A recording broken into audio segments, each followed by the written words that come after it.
All right, what's going on, everyone? Wait, let me hit record so I can. I had this all set up before I started because I always struggle to do the both. So here we go.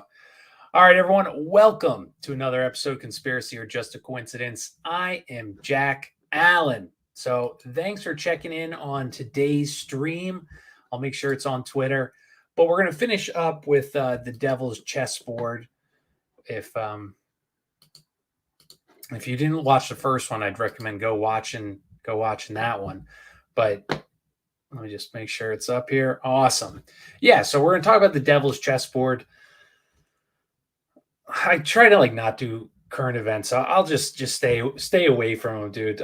Just such a crazy time. Only thing I'll say because I know my opinion, whatever it's worth. Dude, it is just crazy, like the China thing with the missiles. Like, now that I've read so much and I pay attention to all these things, all these books and these events in history it's the same thing happening over and over and over again, dude. You create this enemy, this boogeyman, then you build this in like lets the public think, yeah, we need to build up our military. We're going to be attacked. We're going to be attacked. And whether China, I don't think China's I think they're probably all on the same team at the top. That's usually what it seems to be over the course of history. Maybe China's the one rarity. I don't think so. But it's just an excuse for us to build up our military even more, to spend more money on keeping us safe. So, some of that funding goes to the people that are spying on us, the intelligence communities that are spying on our own people, to keep you safe from Chinese terrorists or from whatever terrorist. And then I also saw, I think Biden say how that the white supremacy, that's the most dangerous thing in America is white supremacy. It's just crazy. All right. So if you didn't watch last episode it was part one, because I try to do in two parts because I can only talk excited for an hour and then I get kind of tired. But so part one, we talked about basically how Dulles helped Nazi war criminals escape capitalists. So war criminals that they were the opposing side. I don't know what their involvement was in the war besides rearming Germany, but he helped them escape. He acted on behalf of Wall Street for all to overthrow any government that had a nationalistic leader, which would cause massive slaughters. I talked about Guatemala, of a population of not even 4 million people. They knocked out the regime that was trying to provide just not even they called it communism or socialism. No, his people were peasants being chained together to grab bananas and fruit for the United Fruit Company, which they all, of Wall Street, had positions in the presidential cabinet. So he overthrew that leader who was just trying to do simple land reforms, like give land to people that that wasn't even owned by it was owned by the United Fruit Company, but they weren't growing on it. They just owned the land because they owned essentially all of Guatemala. So he was going to give that land to people to start their own farm, to at least have something instead of living in a hut with no chance of escaping that life. And they killed him. They overthrew him. The person they put in there instead of, his name was Arbenz. If anyone wants to, that story is just insane. But they killed the new dictator that the U.S. government propped up with money and power and good press. He slaughtered 250,000 people out of a population of 4 million. That is what our intelligence community does. That is what the United States of America and top people, the Wall Street, that's what they do. They care nothing about you. So to think that they are pharmaceutical companies that are controlled by billionaires, or newspapers are going to tell you ever the truth, they will never tell you the truth. And I know all of us know that. But I'm reading this next book. It's on World War One. And I don't want to get too sidetracked, but it relates to today. In World War One, my boy Odd Man, I don't know if he's watching now, but we were just talking, but he's a big Cecil Rhodes. He knows everything there is about Cecil Rhodes. And I that's with the CFR and all this stuff like that. And I believed all of what he said, but I don't think the gravity of it really I didn't understand it until I read this book. And the Rothschilds, they all worked in together at the top with all these powerful people, like one guy in the military, one guy in diplomacy, one guy in the royal family, and all this stuff. Rothschilds bankroll. They bought the Suez Canal for the Queen with her the money. And but Cecil Rhodes, he's in South Africa, and they're just raping and pillaging South Africa. Well, prior to the UK being there were Germans there, and the German guys, they were just simple farmers. They wanted to read the Bible. They essentially wanted to be left alone. They governed themselves. I mean, an awesome, probably like a communistic commune or whatever it is. But regardless, they just farmed. They had their own land, relatively peaceful, very Christian. Well, Cecil Rhodes finds out they've got gold and silver on their land. And so what does he do? Him and the Rothschilds want to get that gold and silver. So what do? Well, they got a buddy at the paper, and the guy at the paper starts talking about how they try a few different avenues. They try to say, like, get them to think that they're oppressed and that the English are oppressing them, so they can get them to attack the English, who have military private armies down there to do the mining. So they try to get them to revolt so then the English can squash them. All these things, and the newspaper played the role every time. They covered it, and this was in 1895 or 1896. So constantly, like we have never, the truth is just so difficult to find. It's not existent. If it's a newspaper or that kind of, I highly doubt it's neutral or it's the truth. Even on my show, and I recognize that I'm biased in certain ways. Even this book, this guy, he was reviewed by the Daily Beast. It's David Talbot's book, but the Daily Beast is, if you don't know, newspaper sources or whatever, journalists, they're extremely left-leaning, extremely. They're one guy I can't stand, Will Somner, but they talk about, so he never will call out FDR, and he speaks of JFK and RFK and these super high, like, great viewpoints, like they were just trying to do the right thing. And so you got everything we read, we have to take it with a grain of salt, and everything we listen to, because everyone's bias is going to come out.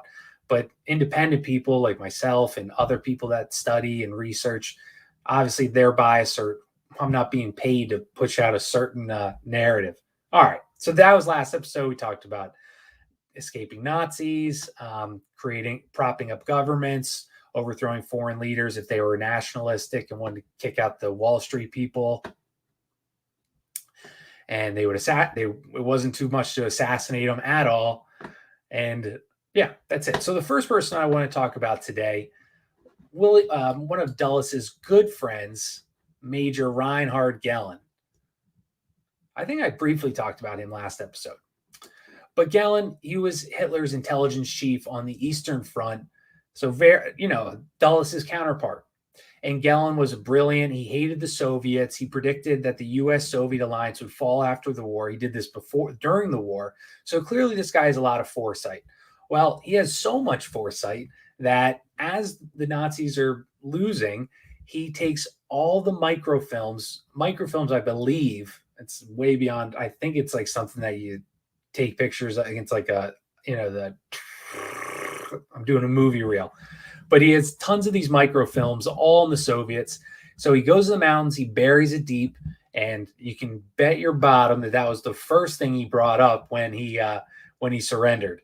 So he used this as leverage to keep his freedom, and he got his entire staff out of war-ravaged Germany on a military plane to the United States.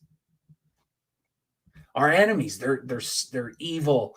But you're flying out an entire spy agency of your enemy to the United States on a military plane, taking you out of where they're bombing and just destroying it to rubble. You fly this guy out and his crew. Dulles is doing, of course.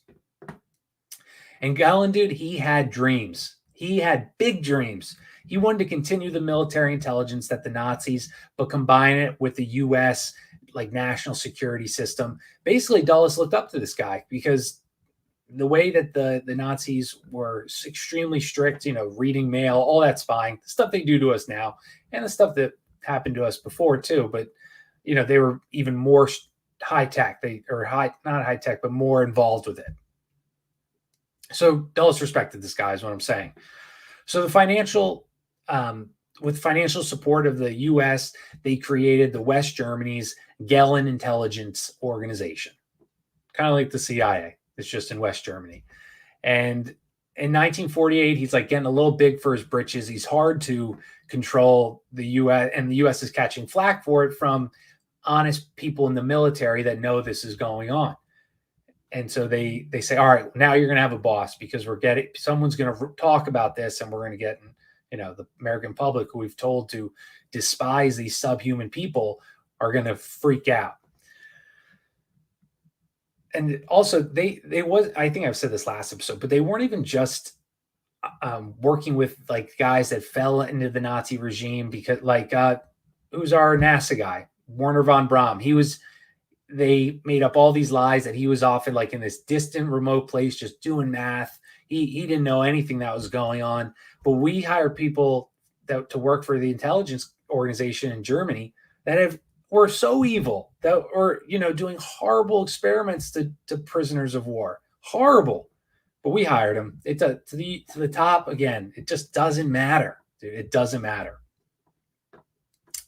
Having said that, though, I don't know how many listeners listen to like every episode, but there's facts that like stick in my head as I go. And when I did my Japanese gold book I just got scared that I wasn't recording on my other thing. Yes, all right, sorry. But in my Japanese gold book, the POW survival rate in Nazi Germany death rate was 4%. People in Japanese war camps, POWs, Americans, had a 40% chance of dying due to exhaustion, starvation, these horrible, painful sicknesses from not getting enough vitamins.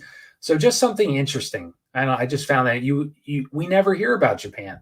We only hear about Nazi Germany. And I think that's that propaganda, because at the time, obviously, we didn't like the Japanese, but they needed an arch, like a supervillain. They need a Thanos-like character, and that's what they painted out of the Nazis in Germany.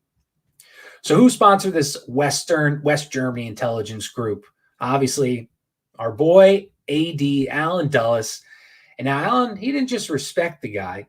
The U.S. intelligence community that was in West Germany and not in West Germany, and like top military people, because they have more money, obviously, than like a regular soldier, they would go on vacation with these Gehlen's organization community. Their kids went to school together. They would go out to eat together. They would come over to each other's houses. And that must have been, if like your regular guy saw that must have been so disconcerting. Like, you just risked your life for, how many years fighting this enemy that has been doing all these horrible things. And then now your boss is going out to dinner and going on vacation with the enemy's boss. Like, they just they don't have any concern. Their propaganda gets so strong, they don't believe it. And they forget that regular people do believe it, because we're not liars and we trust people. Yeah, okay. Now Soviets, they're furious that the CIA is employing the same guy that was against them in WW2, obviously. And I told you that when they caught the big Nazi bosses, FDR and like Eisenhower wanted to kill them on the spot, and Stalin stopped them and said, no, let's have a trial, a fair trial.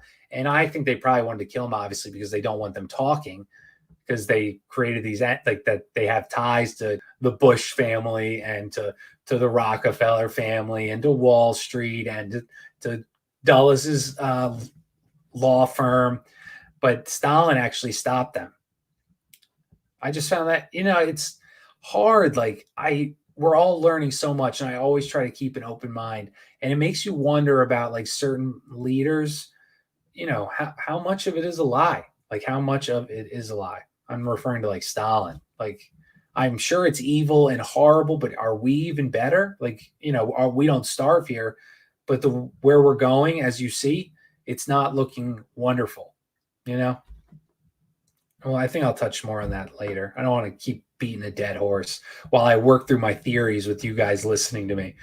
because I don't want to look. I definitely don't have all the answers at all. So anyway, Dulles also gave Gellin, this guy, if you're just pop in, I saw a few more people popped in.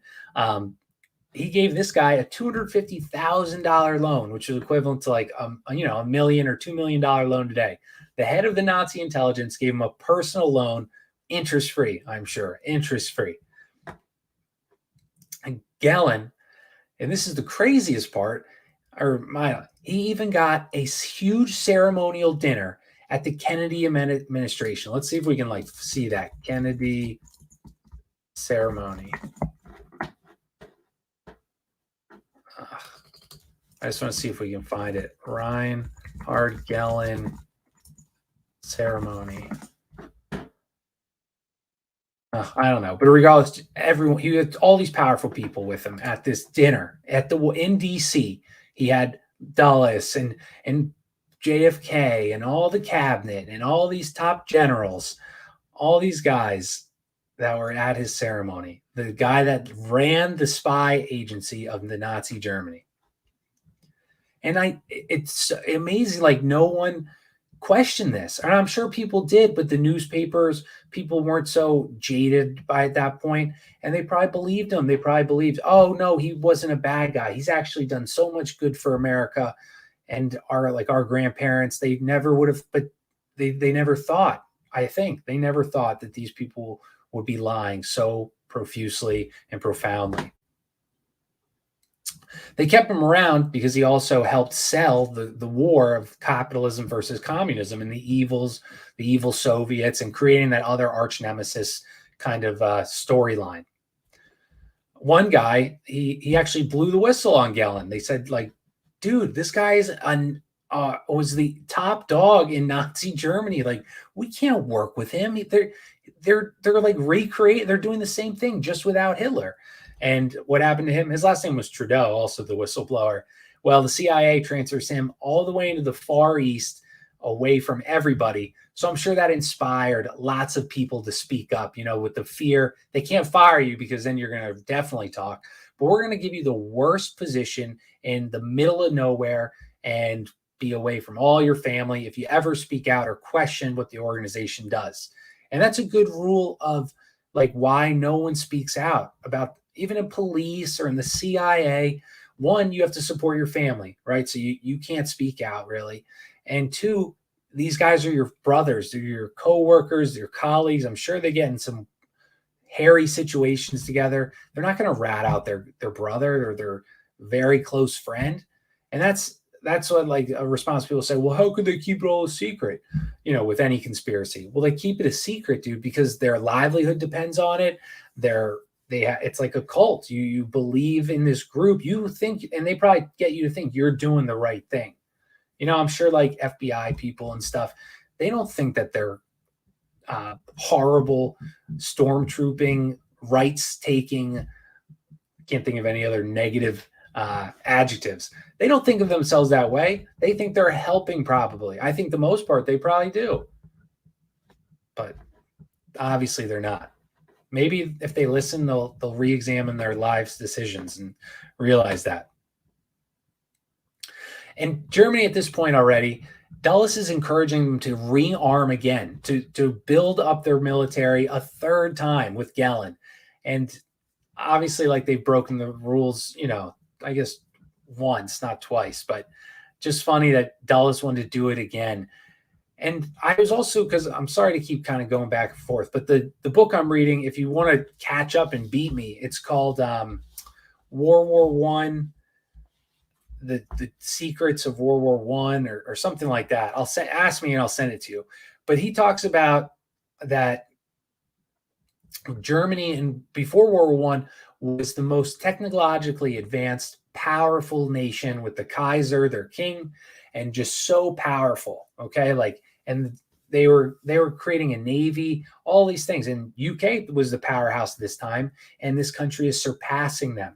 So what do they have to do? Is that's one of the reasons why they got them in these little skirmishes in South Africa, and then they tried to pull them in. The Kaiser wrote a note to the Queen, saying, please do, like, you please do not do that again. Honestly, it was something like that. Like, don't send Cecil Rhodes and his private military after our peaceful farmers again. And it was not mean at all. The queen sends that to the newspaper. The newspaper frames it in a way that he's like, it sounds like he's attacking her. And, but yeah, they pull him in. So I say that just because like when you hear Germany twice, like, you're like, wow, they must be like really violent. But I don't think it's, and now the German people, they can't like be proud of any of their history, which is so sad, dude. We all, our ancestors, you should be proud, love your history of your culture. And even though there's plenty of mistakes everywhere, every culture has been brutal. Humans are brutal. You shouldn't not be allowed to like enjoy that part of your history or whatever you want to call it. I don't know. Oh, so Galen gets a partner, like the U.S. puts another guy in his spy agency in West Germany, and it was a Nazi who actually tried to kill Hitler. And Galen remembers this. He was like this secret plot. And one day this guy deflects, and this will tie into the next thing I'm talking about. Out of nowhere, this guy defects and ends up in East Germany behind the Berlin Wall. He gets put in prison there for 4 years, and 4 years he's gone, and he makes it back to the West. When he gets to West Germany, obviously they capture him and they question him, and he has no memory of ever trying to leave. Now, why would he have no memory of defecting to go to communist East Germany, who was like the enemy? Because he didn't have any. So MK. This is how I'm going to tie MK Ultra. I was trying to think of like a story way to do it, but so this was like the beginning of MK Ultra. So Galen, the Nazis were huge in all that like sci-fi science at the time that seemed science fiction, and he was one of the people that they used these secrets on. That probably include torture, probably include drugs, all these things to make him blank out. They sent him across the border as punishment to let him know, like, we know we hate you, kind of like a hazing kind of thing. And Galen's getting so much more and more power. He's untouchable, like Dulles. He is untouchable. He starts a new neo-fascist group with members, and the Dulles says, well, let's use this to our benefit. And so he uses this thing called Operation Gladio. And Operation Gladio, they had like these networks of old fascist guys in Germany. I don't know if that's Operation Gladio. I never want to lie to you guys, so I could be wrong. I think it is, but because my notes. But he sends all these old fascists in Italy, France, all these places to disrupt like the rising communist party that is forming in all these countries. So now he has soldiers that are trained in spycraft and all these places reporting back to him who to watch out for, who we need to take out, all those crazy things. And then I just said in 1968, Galen it's right when Dulles finishes his run in the CIA, but Galen is done. He's done spying. Kennedy threw him a banquet and a dinner to honor him with a who's who of DC, and he goes to live out the rest of his life on a cabin by a lake. This guy. Great, crazy. So the Soviets have mind control. America is in trouble. We are so in trouble, and we need to step it up. That's what Dulles was telling his superiors and all the people. I'm trying to find some good pictures for you to look at while I talk about this. And everyone knows what MK Ultra is. It's like conspiracy candy. Everybody loves MK Ultra. Anyone listening that doesn't, MK Ultra is the mind-controlled secret project that the CIA ran on the American public for something like 20 years. Dosing them with drugs, torture chambers, electrodes in the brain. Their goal was to create a Manchurian candidate. They wanted a person that the U.S. top guys really were amazed with Japanese kamikazes. Like, that left a lasting impact. A soldier that would go against human nature, kill himself, if that meant getting, it's this Wi-Fi thing. If that meant getting killing more of your enemy. Okay, so the mind is malleable in the hands of sinister men, says Dulles. The Soviets are so abhorrent, we can't even talk about them. The communists are so evil. And he made sure all of his media buddies at the illustrious New York Times, the Washington Post, all picked up his killer scare speech that I'm sure he had a ghostwriter write and used these lines to scare the American public. Could you imagine 1953? So, TVs, I think, maybe beginning, and right on the front of every paper, the Soviets have mind control, or the Soviets can brainwash POWs, like just truly scaring these people. And it makes so much more sense now. Like when people, they're like the socialistic programs or things like that are deemed socialistic, that we have this immediate gut reaction of evil because of this so strong. And I don't want to get into whether it's not right. I don't know. I'm so lost, but you understand. It's just they pounded this into the public. So Dulles says, so they got one. We have to figure out how to beat them. That's it. We need to figure out to compete with them.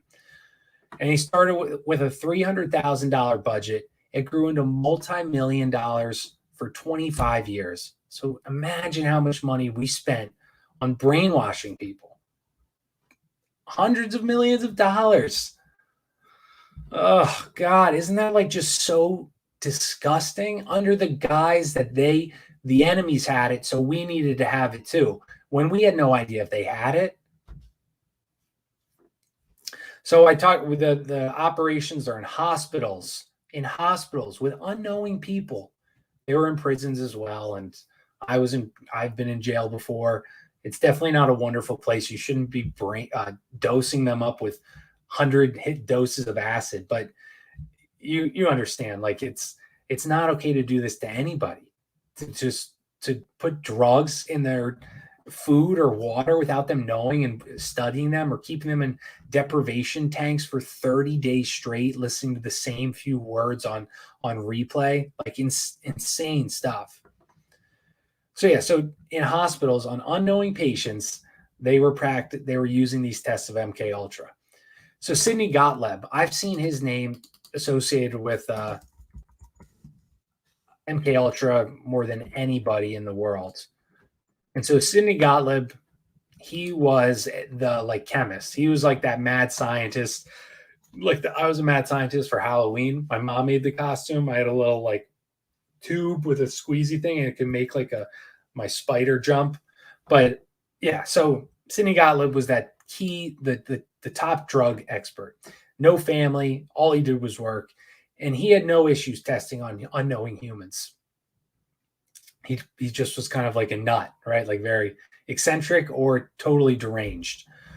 So where did they try it first? Well, they tried it in my future wife's homeland of Korea. Where they dropped there, they dropped anthrax, they dropped cholera, they dropped bubonic plague. Of course, they denied all of that, but they did. They dropped killing chemicals, like all these chemicals that Gottlieb would pull out of his lab. They tested it on enemies, probably civilian populations. There was 3 pilots that admitted that this is what they were doing. They were flying the plane that was dropping these biochemical weapons. And of course, you know what happened to them, though? They retracted it. Do you know why they retracted? The commies mind controlled, and that's what made them say that stuff. So that just sold the lie even more. It's laughable for us to look back on it, but it's not laughable for those people because they believed it. I can only wait to see what we will be laughing at, what they told us and what we believed in 15 years, if we're allowed to even question those things. So the CIA sponsored this expert to overview and watch the pilots. And because we didn't have the term brainwashing at that time. So it was a demonic possession of the mind. Our American boys are falling victim to Asian mesmerism and Soviet torture science. Crazy. What a way to write that. But yeah, CIA paid that guy to write that statement. He was probably like some acclaimed PhD in something. Oh, he was also a chief propagandist. Okay, yeah. So yeah, makes sense. And the thing is, the Soviets may have had some mind altering stuff, but if they knew a little, we wrote the book, right? Problem, reaction, solution. Just like with that, why I talked about China today. Look, they've got unknown weapons that can defy the laws of physics. Oh, that defies laws of physics. They must not be that strong of laws if they're defying them. What? But here again, we just see the same repeat moves. The Soviets, they can put demons in your brain, and we need to stop them. What can we do, everybody? What can we do? And then the public says, yes, take more money of our taxes for it. Yes, keep us safe. It's just the same tactic.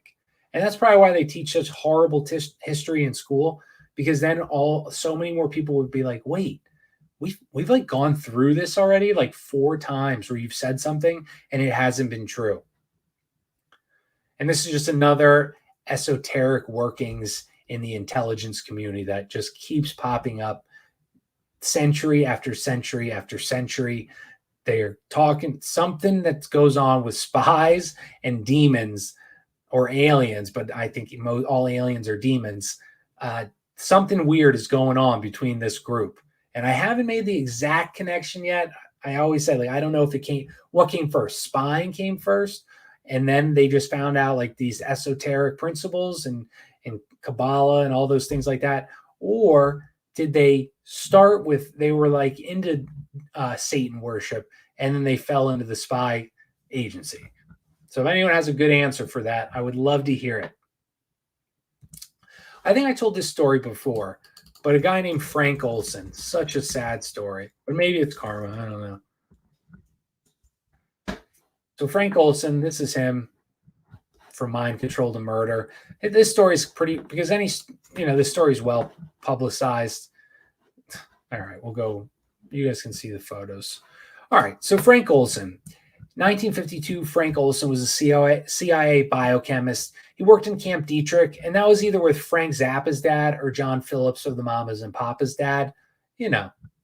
People that were running the hippie movement. So Frank was working with one of their dads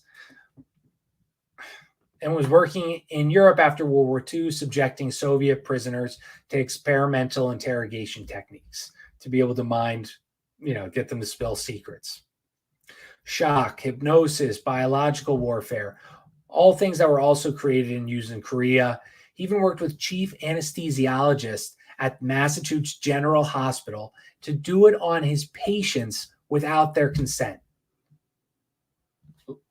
Dude, like, can you imagine? You go in, your parent goes into the hospital in the 1950s for a heart attack. They go in, you find out they're torturing your father. They're putting massive, copious amounts of drugs in his body to see how he reacts. Like, just insane, disgusting. Like, the doctors that were behind this, just for the green dollar, they will do, like, that's scary that people will do whatever for an extra money. People that already have enough money will do whatever it takes to get more money, more power. And I think it all stems back to that low self-worth feeling. I think that's why you just have people that, instead of bucking the system like all of us do and questioning what they put out and saying that's not right, I'm not going to accept you calling me a racist, that's not true. I know that's not true.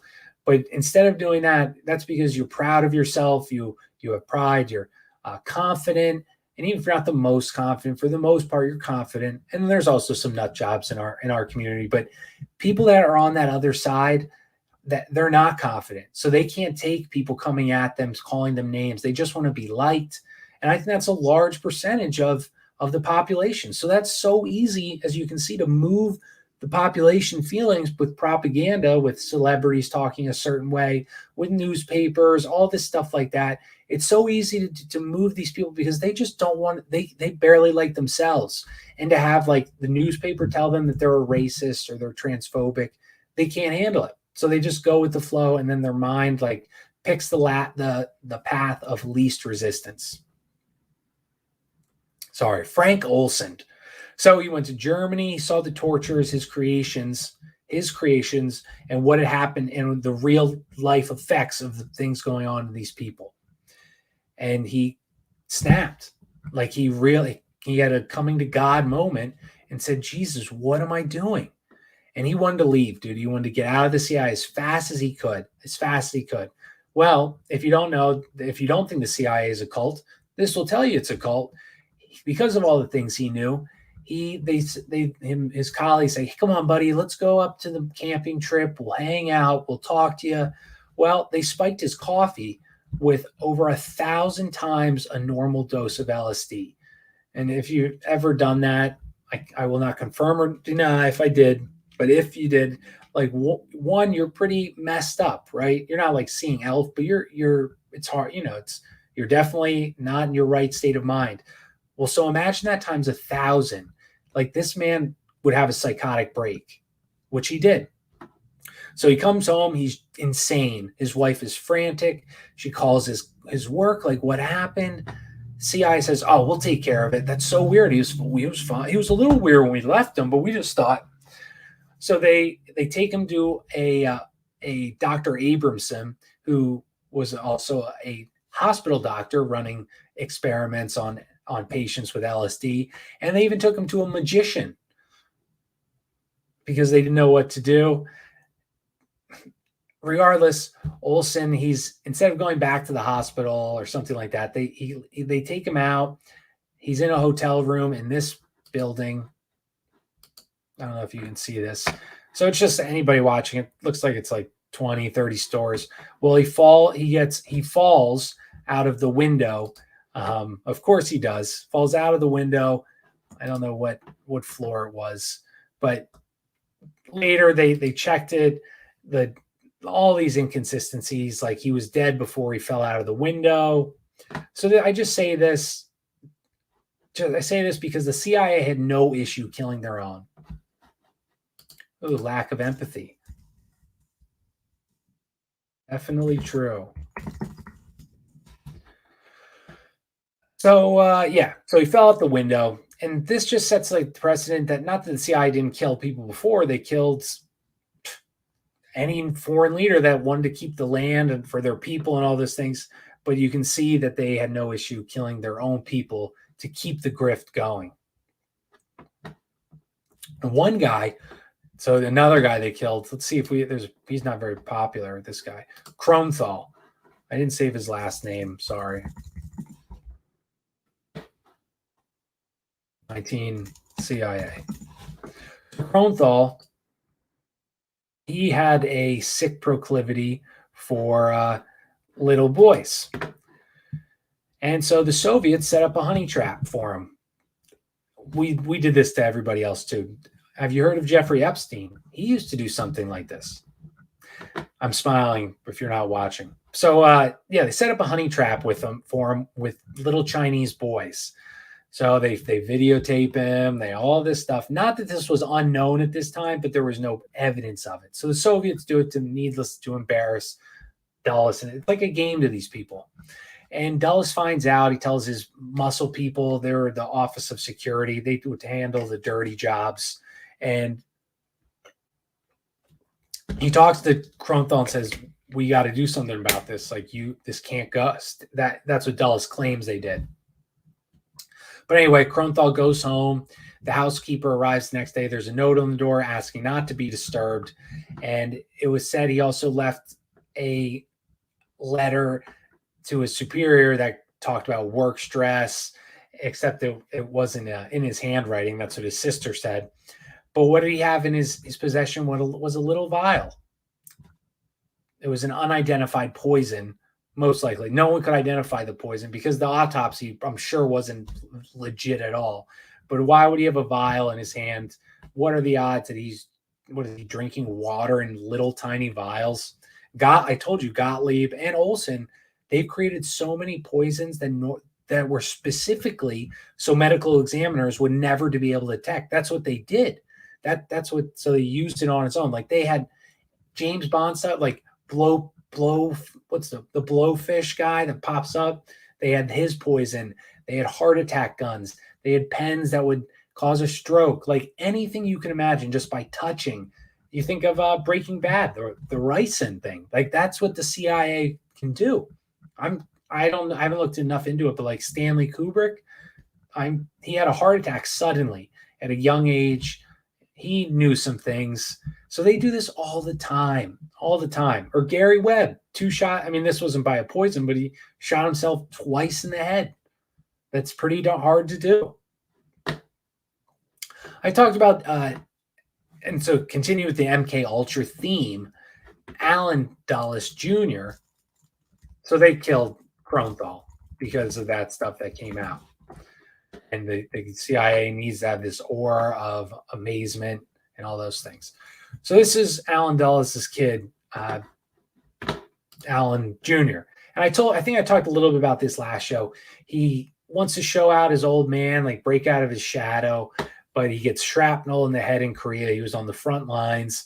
They tried to have him functioning normal. He couldn't remember things, best doctors, all these things. He would get violent. So Dulles, because he's so embarrassed of his son and he needs this aura of power, takes his own son to the Dr. Frankensteins that were on the CIA payroll. They did shock therapy. They did LSD therapy. They did sensory deprivation, all methods of torture that they were using to rewrite prisoners of war's brain. They tried it all on Allen Dulles. So how sick and twisted do you have to be to do something like that to your own child? But that is that is who started our intelligence agencies. That alone should be enough to say, well, if he started them, the values are passed down from each deputy director or whatever you want to call it. They're all the same people at the top that don't get voted out. They share these values. They pass the values to the mentors or mentees. Like that alone should knock out an organization that this guy took his own son to be, and he would cry and beg his mom to get him out of there, that they were hurting him. And she just at first attributed it to him being, with the shrapnel in his brain, confused. She couldn't imagine that Allen was torturing her own son, their own son. So changing from MK Ultra, I talked about Guatemala and Iran. They overthrew Arbenz in Guatemala and Mohammed something in Iran because they wanted to keep the products that their country was producing and give it back to the people. Communists. That's what they would do. But they would call all these leaders communists for trying to help their country out instead of letting Wall Street rape them. Well, so the next guy is Rafael Trujillo. It must be like a common last name. Dominican. Okay. I always like to look at the pictures with you guys because I never see him. All right. So here's Rafael Trujillo. And so Rafael Trujillo ruled since 1930 in the Dominican. 1937, he had a good old mass slaughter, as the leaders that the CIA props up usually do. They have all this power and money, so they'll mass slaughter. They want to keep that power. We don't care too much, or the CIA doesn't care too much. As long as Wall Street is still getting their take, they're not too upset. Murdered the rebel leader. And, he also Haitian immigrant workers, women and children in 1937 were hacked with machetes by this guy. CIA says, it's all right. Just don't do it so bloody next time. And then the rebel leader, who's not supported by the CIA, Enrique Blanco, they kill him. His corpse was tied to a chair, paraded around his hometown, where the local peasants were forced to dance with his corpse. And then they took it and he fed it to the sharks. So that says a lot about the kind of people that the CIA and intelligence communities love to work with. Somebody who feeds people to sharks. Trujillo took over all his country's, oil, cement, meat, sugar, rice, prostitution. He amassed a huge fortune because he keeps getting paid. He's getting the top of all of the resources of the country, and he's getting money that the CIA is giving with him. So he aligns with the U.S. in the Cold War. He pays back the politicians with cash for their campaigns, vacations, prostitutes, all those things. And the USA paid him back with more power and more tax dollars than he gives. So pretty sweet deal. If you want money, a lot of money and a lot of power, what you got to do is fund politicians' campaigns, get them elected, and then collect. And that's why, and I know like I've been big on this kick, and I'm going to keep reading so I have a better argument base, and I'm going to do that one show. But that's why I think the monarchical government is the best, is the most, not the like the least corrupt. Because I said this example last night, but if you have a family that is in power, they're not altruistic. They don't really care about its people. But you have resources in your land. Well, they want those resources to continue giving them wealth for generations to come of their monarch family. So they're going to sparingly use this and use this the right way or the least damaging way that the revenue can keep coming, as opposed to politicians that don't own the land. They want to amass their fortune as quickly and fast as possible. If that means decimating a forest for firewood or whatever, for paper mills, they'll do it in a second, as opposed to a monarchical order, which would not do that. They're going to try and hold on to those resources, making money with them, but at a sustainable rate. So Trujillo, he's in power. He's chopping people up, feeding them to sharks, whatever he feels like. Well, there's this NYU professor who wrote his thesis on the corruption of Trujillo and how evil he was, all that stuff. They don't like that stuff. They don't like that. And it picked up a lot of steam. His name was Galindez. Trujillo offered him $25,000 for the manuscript because this is getting picked up by papers. He's an NYU professor, prestige, all those things. And he declined. So that's never, once you decline after their offer, you're in danger. He was getting strange notes slipped in his books, phone calls early in the morning, breathing, all that weird stuff like they do in horror movies. I wonder if that scared them. I guess it would still be scary, but I associate that with like Scream, that movie where you get like, he's like hiding behind the door. But I wonder back then they didn't have that movie yet. I guess it'd still be weird to get a 2 a.m. phone call. One day he's teaching his class. The next day, gone like a goddamn magician. And where'd he go? Well, we'll get there. So there is this group, Robert A. Mayhew and Associates, private security firm filled with ex-CIA and FBI guys to do the dirty jobs on American soil. Galindez was drugged by these people, carried into an ambulance to not be, so they won't be stopped by actual police just trying to do the right thing, gets taken to a small airport, a small plane which flew him straight to the Dominican Republic. Oh, that's good, right? That was kind of the CIA-funded dirty jobs people. He was taken to a torture chamber, lowered into a tub of boiling water, and then you can guess with Trujillo's obsession with sharks, he was also fed to the sharks.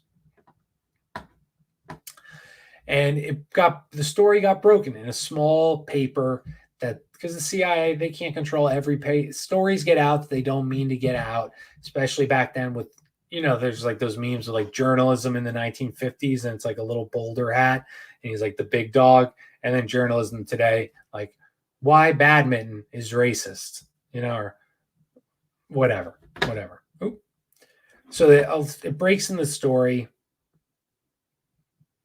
And the CIA, they this is going to cause them issues, right? They want the least amount of blowback as possible.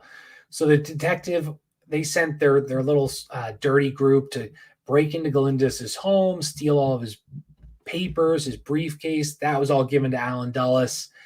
And this Mayhew guy, that he says that Mission Impossible was based on his firm's exploits.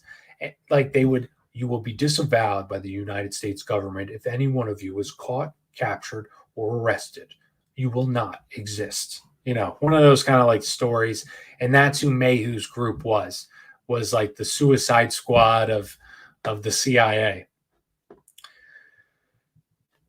And how they got these people, the CIA back then, it's all Ivy League guys at the top. So the Skull and Bones guys, the guys at Harvard, the guys at Yale, the guys at Princeton, That's who they would pick to be in the top of the CIA. And then the lower levels would be the lower class, dependable.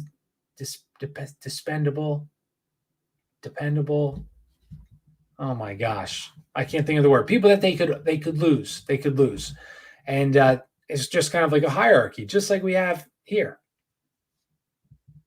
So the puppet masters, they hired the hired guns to risk everything, to get caught, to be disavowed, to be killed, and they just stay at the top saying, "Oh, he was a rogue soldier. We had no idea he was going to do that." And of course, what they did, they alleged that he stole $1 million, that he was spotted after this. He died in Latin America or the Philippines, and he was a communist. So he's behind the Iron Curtain. And eventually that story fails. The guy that got caught, John Frank, he works together with Dulles and the Attorney General. He paid a fine. What was he charged for? Not for kidnapping and murdering and helping murder somebody. He was fined for not registering as a foreign agent and walked out as a free man. Just crazy. So I'll also continue with Castro. I'll try to go a little. I don't know where the time went. I must have gone on too many rabbit holes here. But Castro, everybody knows who Castro is. In the 1959, I found this so amazing. They loved Fidel Castro. They, like the U.S., he visited the United States, loved him. Here's the quote here's the awesome quote. And I thought this was true. So in 1959, he freed the Cuban people from this gangster reign of, terror, all those things like that. When he visited the Bronx, the kids wore carved-out cutouts of a beard. That's how much the U.S. loved him, the propaganda. Well, Allen Dulles said, not only is he not a communist, he is but a strong anti-communist fighter. And I didn't want to go on. I want to get done with this, and I'm going down another rabbit hole. But what does that remind you of when you see that? He's not only not a communist, he's an anti-communist. So the CIA, their boogeyman was communism at that time. Now, where do you hear that today? Well, you hear that with racism. Not only is it's not enough to be not a racist, you need to be an anti-racist. Otherwise, you're the biggest threat to society. So it's like these things, they don't change them. They just change the title, change the enemy. It was Russia and the Soviets. Now it's China. Then it was, they just move. And it's literally, they just need a boogeyman to scare you and to say these things to divide and get more funding and give up more freedoms until they can hit their technocratic total surveillance state. Because you asked for it. Not you, but you understand. Regardless, that next year, he nationalized the sugar, oil industries, wanted his people to have wealth. Essentially wanted to remove Cuba from being a vassal state of the U.S. So pretty fair, right? Well, the CIA started dropping bombs on sugar mills, blowing up his ships, killing people and civilians, but he's the evil one.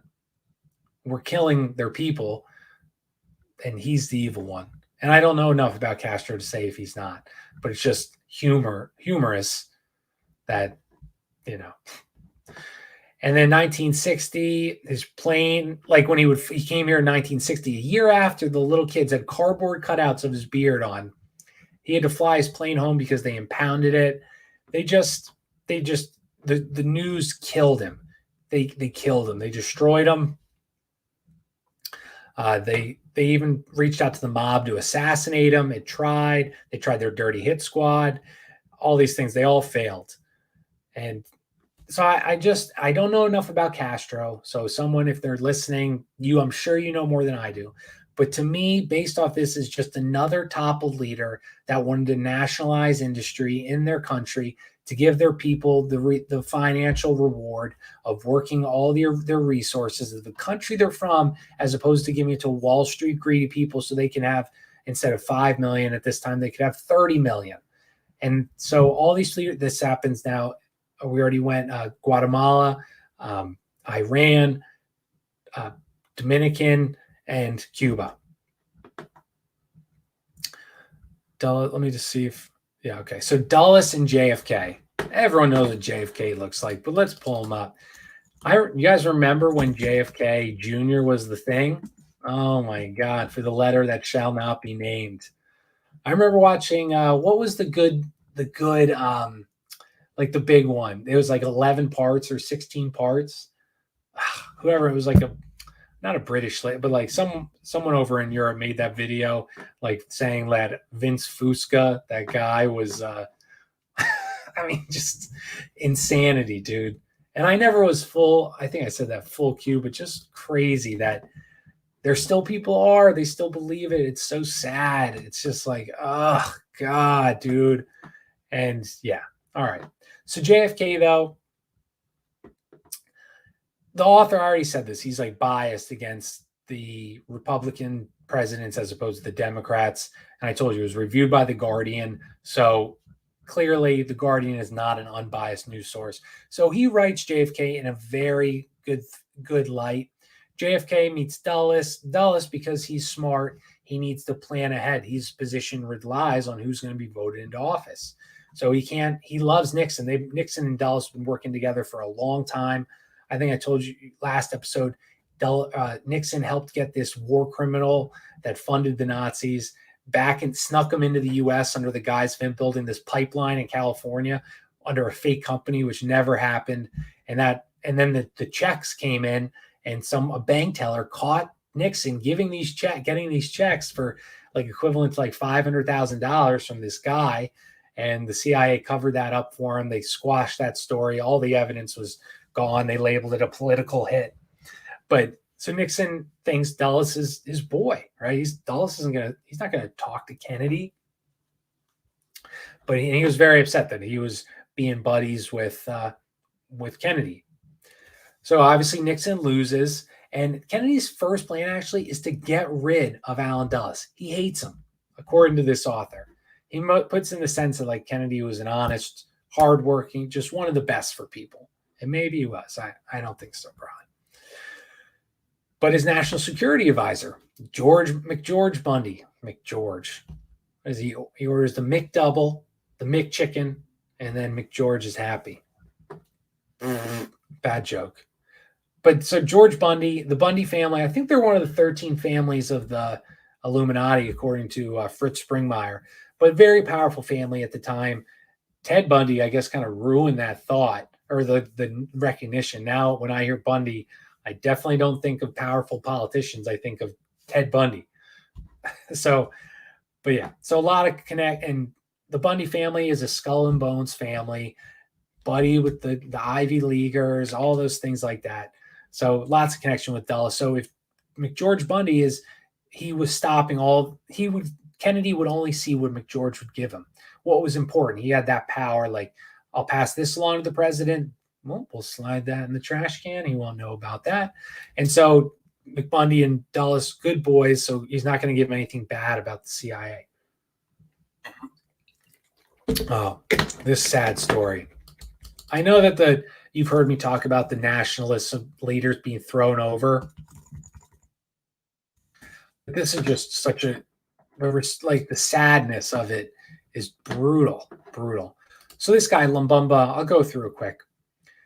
Congo, they were already ravaged by King Leopold and the rubber and just being their resources all being taken out, ivory, gold, diamonds, copper, all this stuff. And so they, at this time in the 1950s, everyone believes all these countries should have a democracy, right? We should help them get freedom like we do, like how we have the freedom to do whatever we want. We can, I don't even want to go into jokes, but so the Lumbumba gets elected. He says, "We shall now show the world what the black man can do in working in liberty, and we shall make the Congo the pride of Africa." He refused to be bought off. They would offer millions and millions of dollars if he just sold out his people, and he would have power for as long as he wanted. All these things, like the United Fruit Company in Guatemala, Congo, these huge mining companies. Which law firm represented them? Oh, that's right, Cromwell and Sullivan, Allen Dulles' law firm. The CIA even created an Africa American Institute, which educated Africans for free but it was really used for propaganda and to identify people that they'll be able to utilize later and put them in the government. So he wanted to stay neutral in the Cold War. He didn't want to get involved with it. Lumumba, he had the speech about remaining neutral. And then what happens? Dulles hits him from the New York Times, from the right, or I'm doing punches, the Washington Post, Time Magazine, saying, nope, he's a communist, guys. We didn't know. They elected a communist. We need to stop it.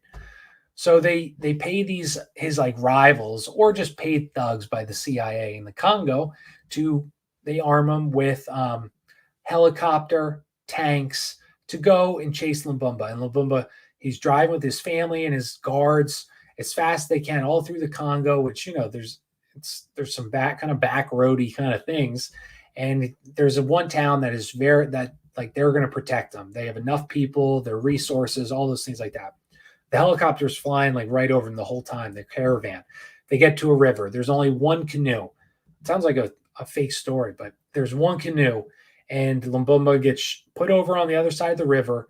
And I guess because there was one canoe, his family and children were on the other side, and the CIA-funded thugs caught up. They held guns to them and said they were going to kill him, and Lumumba came back. They torture him. They imprison him. The NY Times still writing awesome, horrible articles about him, demeaning him, everything, calling him all these stereotypes. They said he was in prison with 5 houseboys. He was living a posh life in prison. All these lies that the CIA was telling them.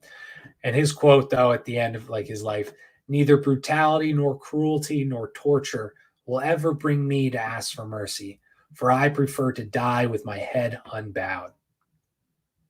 And he wasn't a communist. That's what they do. They label them communists because that's the evil boogeyman they created. Kind of like today when Antifa or whatever calls people fascist or a Nazi. They just do that to discredit you, to make you seem like you're a horrible person. And so that's what they do. That's what they do. And that's just what they did then. Communist, life ruined. Right? It's the same thing that we have today. Racist, life ruined. We're almost done, though. We're on page 7. So I'm going to just see what these... So the whole Bay of Pigs things, I'm just going to kind of go through this quick. I'm not like a JFK guy at all. I'm not interested in it. I don't know about you guys. I just don't really care that much about JFK. But so JFK... the whole Bay of Pigs thing. So if you guys don't, I didn't even know what the Bay of Pigs was. I'm going to be honest with you guys. That's how little I know of the JFK thing. But basically, the CIA sent 1,600 armed people onto Cuban shores. They get caught. They all get imprisoned. It's a horrible thing. And what was interesting was that Dulles was actually on a speaking tour at this time. He was nowhere near DC, which was a pattern that we're going to see he does during every single huge operation. He goes away to claim ignorance. It was all basically like his D- team that he did for this project. The guy that ran it, the soldiers of it, everybody, they're unimportant guys. So now why would the CIA, who hates Castro because he's nationalizing things, send their worst people? Do you know the answer? So the answer is because he wanted it to fail. Dulles wanted it to fail to force Kennedy's hand, who at this time was anti-Castro, but willing to give him a chance, I guess. And Dulles wanted to, and the top generals wanted to force the president's hand into sending a full-fledged invasion into Cuba. And how many times? So they were able to do it then. Do you think it just stopped after Kennedy? The CIA stopped doing that to the president, stopped doing that to people to get us to go a certain way? They've only gotten better. None of it stopped. But Kennedy refused to do that. Dulles took a big L, and that's where I'm going to splinter the CIA into 1,000 pieces and scatter it into the winds. JFK quote is from. And this wasn't the only place that Dulles tried to force Kennedy's hand. He also did it in France, our ally, 1961. Imperialism is ending now, right? We're not ending, but it's different. It's not like how it was. And France had a vassal state in Algeria.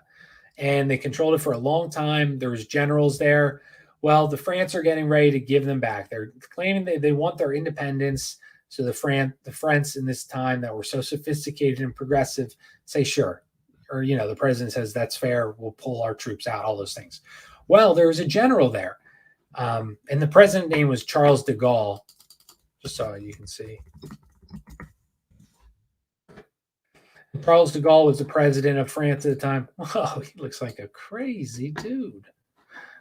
But his general in Algiers, supported by the CIA, funded, informed, all these things, wants to knock out the president for being a communist because he doesn't want to have a vassal state anymore. He wants to give it back. And so his general, with the thinking that the CIA will back him, he puts it on the news and the radios and everything that they are going to drop paratroopers into Paris to throw a coup so they can stay in Algiers and continue France's imperialism. Obviously, the president calls our president, John F. Kennedy, and says, why is America helping them do this to me? And JFK says, oh, we're not. And he has to put out a statement and all these things like that. Time magazine also helped fuel the fire. Henry Lucci, of course. And so luckily it falls. De Gaulle purges his whole staff, all the people, because all these guys are getting paid by the CIA to overthrow him. Oh, dude, we just are not we again. I always put this, the U.S., not United States CIA, and how could you be proud to be part of that company, that culture? You if you are, you need to reanalyze your life. And then Kennedy, this was kind of the end. That was the last straw. That was the straw that broke the camel's back. So he kind of forces Dulles to, he retires, but in the sense that he kind of forced his hand. In Dulles' mind, he probably said, no, I'm retiring on my own. So he retires. I just want to see if I missed anything. No. Okay. So the big event, obviously we know, oh man, I'm just going later and later. I hope you guys are enjoying it, but the big event, 1963, he sent a signed copy to Kennedy of his new book that he wrote, Dulles' book. And he was writing the whole book about how the Soviet Union is less than human and how noble the U.S. was because we went by civilized rules. The Soviet Union were monsters. Monsters. We lived by civil rules. Yeah. And so I already said how he had a knack for not being at the place of the organization or whatever. So this event, a lot of anti-Kennedy sentiment with Dulles, with his buddies of the powerful people, the Ivy Leaguers, oil barons, oil millionaires in Texas. All these people, anti-Kennedy sentiment is taking is in America, and it's helped by the New York Times, by all these papers to push out anti-Kennedy stuff. LBJ, he got where he was because he befriended the oil millionaires in Texas. And one time there was this Henry Lucci's wife of Time said to LBJ, what are you going to do? Because Kennedy was going to write him off the ticket because he was just horrible. People hated him. Kennedy didn't need him. Kind of like Pence and Trump situation. And he says to Henry's wife, Claire, I looked it up. 1/4 of presidents die in office. And I'm a gambling man, in response to her question about how he felt leaving, getting kicked off the ticket, which I think is unheard of. The second, that's if Joe Biden runs again, he would pick a new vice president. Not that he's picking anything. Maybe just picking up food with his fingers, but that's about it. So yeah, I just wanted to say, I'm not going to go into the assassination because that's 10 books worth of knowledge and info, and I won't do it justice. But I just say that he was hated by the CIA. He was hated by Wall Street, supposedly. He was hated by these probably regular rich people, not the ultra rich, because they thought he was a socialist and all these things like that, and going communist and going soft on communism. The United States should have been going everywhere. And that was the sentiment at the time. So he was very disliked. He was closing tax loopholes. supposedly. Um, and then last story of the night. This is a good one. Lee Harvey Oswald.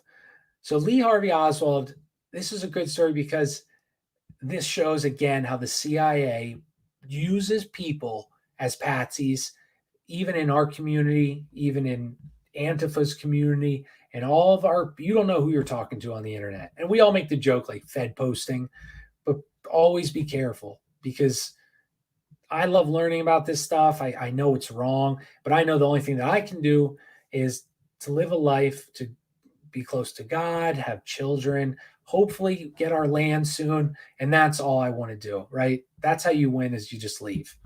But so Lee Harvey Oswald, he was involved. He was a troubled kid, sexually abused, which is interesting because that seemed to be a prerequisite for MK Ultra, trauma. He was sexually abused as a kid. He gets involved with the Civil Air Patrol, which also, so did Mr. Barry Seal, who was flying the drugs and money and stuff to South America. He was in the Civil Air Patrol. It was to train the next generation of pilots, like to kill in pointless wars. The guy that was teaching him was this homosexual, David Ferry, who had drawn on eyebrows, alopecia, all this stuff. But anyway, Oswald heads to Russia in 1959, $200 to his name. That's it. The CIA, he goes to the embassy. He defects. Do you guys ever watch The Office? Like, I am bankrupt. That's, or whatever. What does he say? Does he say bankrupt? Oh my gosh. But he was, oh no. Yeah, I declare bankruptcy. Michael Scott was doing that to get rid of his debt. Well, that's essentially what Lee Harvey Oswald did. He went in the embassy, I am defecting. And no one even looked up from their desk. So he gets to Russia. He gets a roommate. He's working. They would go hunting for rabbits on the weekend, and Oswald never was able to get one. His partner would shoot them to give it to him because he felt so bad. His roommate was a psych major and said he would never have heard it fly. He was not they spent years, 2 years together. Well, so he comes back, no interrogation. Communists are the enemy.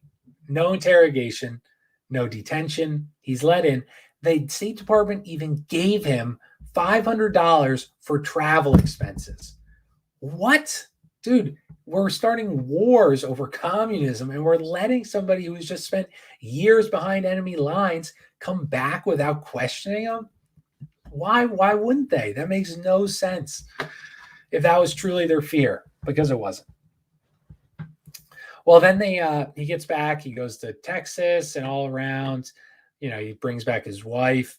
He meets this guy, Dame Child, who's had a lot of money. His family was in Russia during the Bolshevik Revolution and escaped, but he was his handler.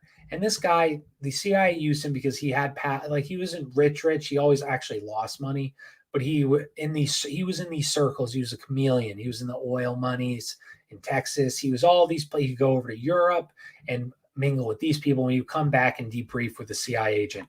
So they send him, because he speaks Russian, to Oswald. He becomes like a mentor to him.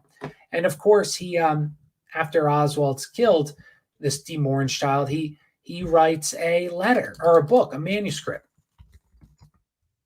all about Lee Harvey Oswald and how it's called He Was a Patsy or something. I Was a Patsy. I Am a Patsy. Well, he also reached out to the good man, Poppy Bush, that's, Middle Bush,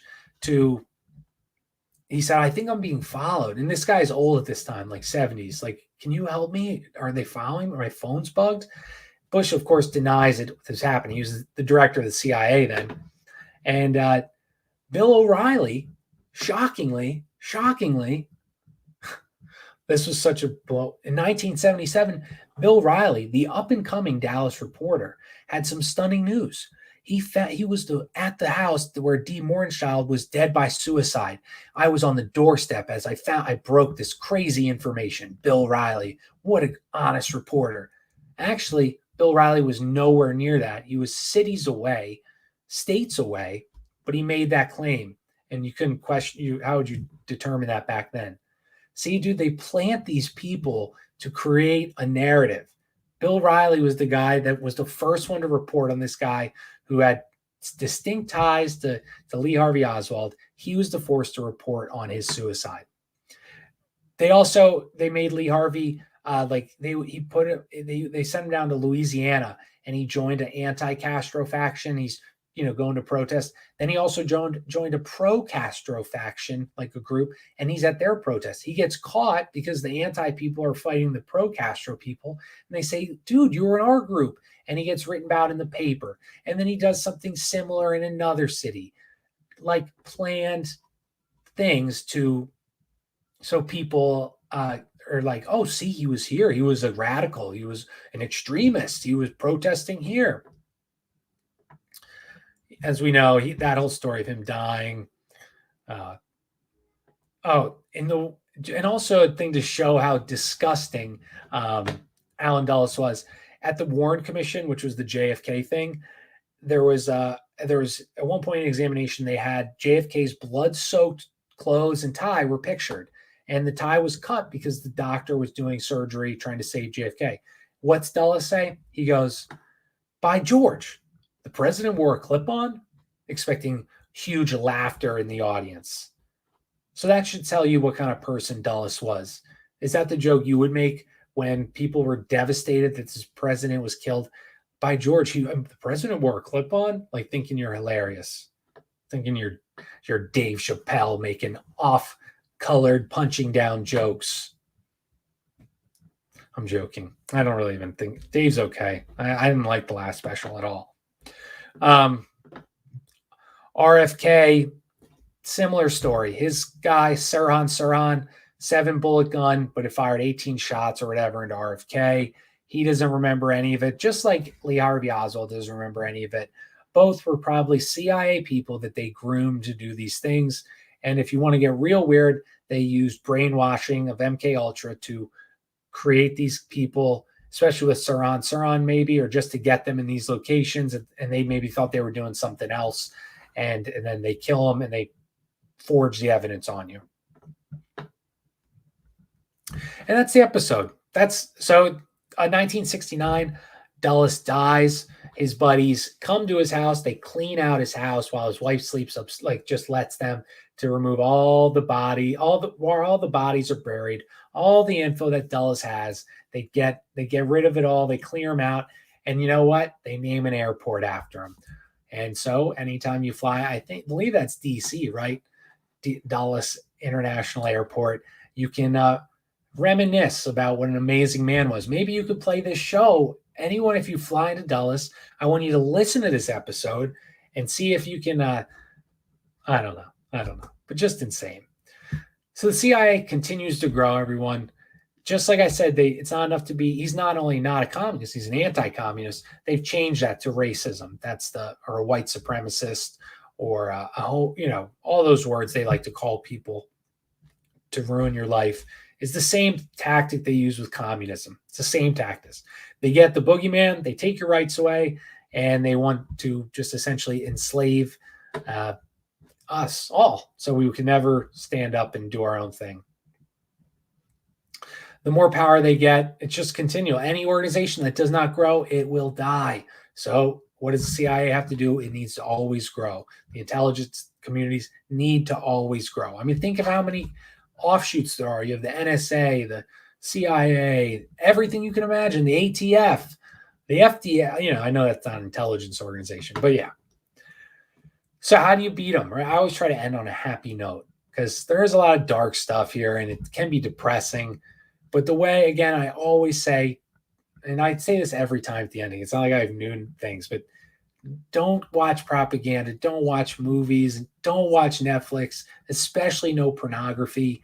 Lift weights, get huge, make friends, become proud of who you are, proud of who your parents were, and all those things like that. Be proud, make these families that you can be proud of, and be an honest, loving, caring, great partner in whichever, whether you're a girl or a boy. So lastly, the last thing we can do is always speak our minds in these situations. Like, talk to people, tell them, I don't think that's right. I think that's a little insane. And people, everyone's been they'll immediately back off. Like, say, what? No, that's not true. But you just explain it to them and try to just attach their common sense, because common sense is gone, as we all know. We see the news. But that's all. I think those things you can, if you have enough people that realize the system is beyond corrupt, that's where you win, right? That's where you create good people all around you. And then it doesn't matter who's in political power. But that's it, guys. So I'm Jack Allen from Conspiracy or Just a Coincidence. Subscribe to my YouTube, to Odyssey, to Twitter. Thanks for I got a big debate coming up. Ken of me versus Gary Wayne, whether giants were real or not. So that's coming up November 11th. I got Harrison Smith coming on the show and a bunch of other people. So if you want to support the show, I got links all on the Twitter page. But if you could leave a review, I'd be honored. I'm Jack Allen, everybody. Have a good night. I got to get to bed. Peace.